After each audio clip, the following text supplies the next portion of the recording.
America is the most grandiose experiment the world has seen, but I am afraid it is not going to be a success. Words have a magical power. They can bring either the greatest happiness or deepest despair.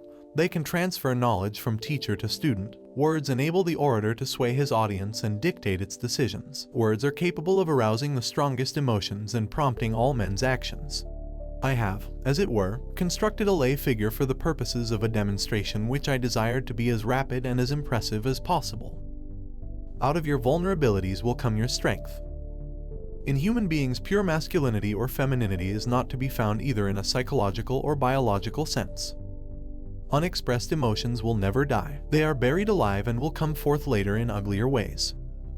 We are never so defenseless against suffering as when we love. Beauty has no obvious use, nor is there any clear cultural necessity for it, yet civilization could not do without it. From error to error, one discovers the entire truth. No one who has seen a baby sinking back satiated from the breast and falling asleep with flushed cheeks and a blissful smile can escape the reflection that this picture persists as a prototype of the expression of sexual satisfaction in later life. One day, in retrospect, the years of struggle will strike you as the most beautiful. A man should not strive to eliminate his complexes, but to get into accord with them. They are legitimately what directs high conduct in the world. Just as no one can be forced into belief, so no one can be forced into unbelief. Sexuality is the key to the problem of the psychoneuroses and of the neuroses in general. No one who disdains the key will ever be able to unlock the door. The virtuous man contents himself with dreaming that which the wicked man does in actual life. The voice of the intellect is a soft one, but it does not rest until it has gained a hearing. Ultimately, after endless rebuffs, it succeeds. This is one of the few points in which one may be optimistic about the future of mankind. The only person with whom you have to compare yourself is you in the past. Human beings are funny. They long to be with the person they love but refuse to admit openly. Some are afraid to show even the slightest sign of affection because of fear. Fear that their feelings may not be recognized, or even worse, returned. But one thing about human beings puzzles me the most is their conscious effort to be connected with the object of their affection even if it kills them slowly within. The mind is like an iceberg. It floats with 1/7 of its bulk above water. The interpretation of dreams is the royal road to a knowledge of the unconscious activities of the mind. Thought is action in rehearsal. Friendship is an art of keeping distance while love is an art of intimacy. In the small matters trust the mind, in the large ones the heart. A layman will no doubt find it hard to understand how pathological disorders of the body and mind can be eliminated by mere words. He will feel that he is being asked to believe in magic. Time spent with cats is never wasted. People do not really want freedom, because freedom involves responsibility, and most people are frightened of responsibility.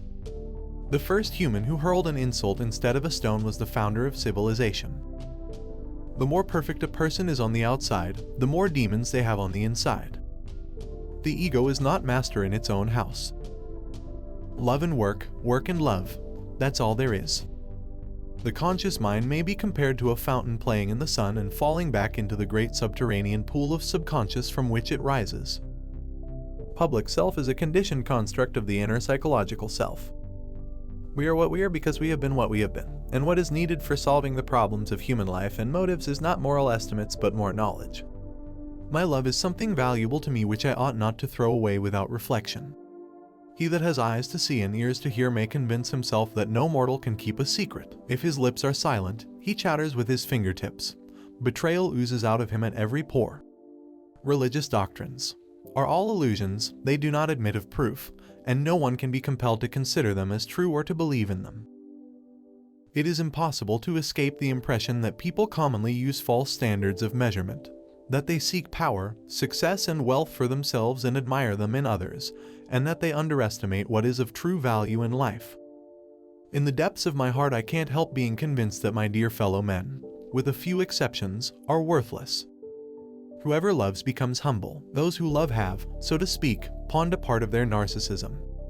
Immorality, no less than morality, has at all times found support in religion. No, our science is no illusion, but an illusion it would be to suppose that what science cannot give us we can get elsewhere. Religion is a system of wishful illusions together with a disavowal of reality, such as we find nowhere else but in a state of blissful hallucinatory confusion. Religion's 11th commandment is thou shalt not question. The behavior of a human being in sexual matters is often a prototype for the whole of his other modes of reaction in life.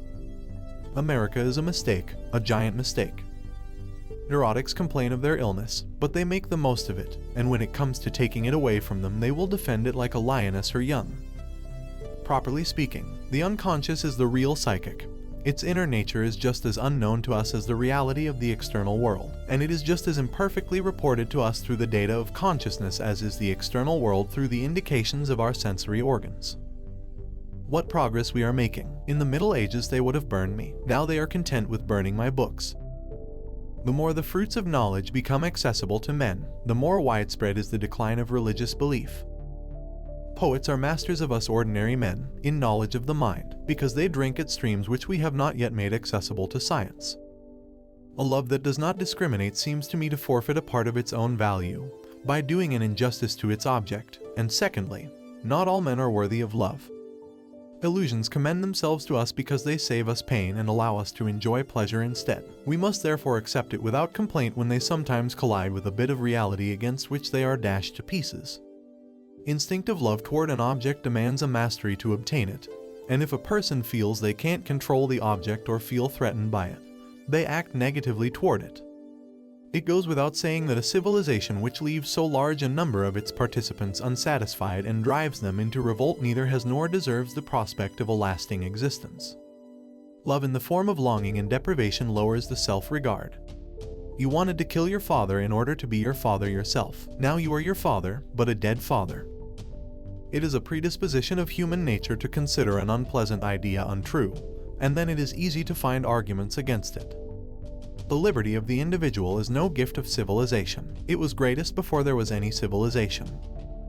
As regards intellectual work, it remains a fact, indeed, that great decisions in the realm of thought and momentous discoveries and solutions of problems are only possible to an individual, working in solitude. What is common in all these dreams is obvious. They completely satisfy wishes excited during the day which remain unrealized. Where such men love they have no desire, and where they desire they cannot love. Our memory has no guarantees at all, and yet we bow more often than is objectively justified to the compulsion to believe what it says. It is impossible to overlook the extent to which civilization is built up upon a renunciation of instinct. The unconscious of one human being can react upon that of another without passing through the conscious. The patient cannot remember the whole of what is repressed in him, and what he cannot remember may be precisely the essential part of it. He is obliged to repeat the repressed material as a contemporary experience instead of remembering it as something in the past. We have learned, for example, that the more virtuous a man is, the more severe is his superego, and that he blames himself for misfortunes for which he is clearly not responsible. No one who, like me, conjures up the most evil of those half-tamed demons that inhabit the human breast, and seeks to wrestle with them, can expect to come through the struggle unscathed.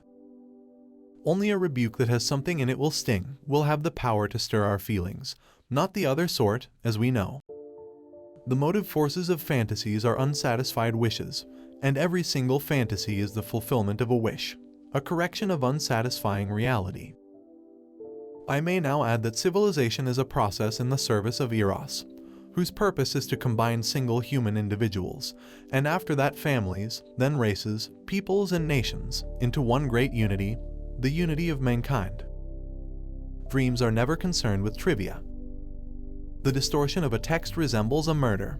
The difficulty is not in perpetrating the deed, but in getting rid of its traces. Human life should not be considered as the proper material for wild experiments. Those who have eyes to see and ears to hear will soon convince themselves that mortals cannot hide any secret. With words one man can make another blessed, or drive him to despair. Everyone has wishes which he would not like to tell to others, which he does not want to admit even to himself. Every man has a right over his own life, and war destroys lives that were full of promise. It forces the individual into situations that shame his manhood, obliging him to murder fellow men against his will. According to the prevailing view, human sexual life consists essentially in an endeavor to bring one's own genitals into contact with those of someone of the opposite sex. The scope of one's personality is defined by the magnitude of that problem which is capable of driving a person out of his wits. The words which we use in our everyday speech are nothing other than watered-down magic. Every man must find out for himself in what particular fashion he can be saved. We are never so vulnerable as when we love, and never so hopelessly unhappy as when we lose the object of our love. Conscience is the internal perception of the rejection of a particular wish operating in us. The great question that has never been answered, and which I have not yet been able to answer, despite my 30 years of research into the feminine soul, is what does a woman want? Dreaming, in short, is one of the devices we employ to circumvent repression, one of the main methods of what may be called indirect representation in the mind. Rather than living our lives, we are lived by unknown and uncontrollable forces. The dream has no way at all of expressing the alternative either, or it usually takes up the two options into one context as if they had equal rights. Dreams tell us many an unpleasant biological truth about ourselves, and only very free minds can thrive on such a diet. Self-deception is a plant which withers fast in the pellucid atmosphere of dream investigation.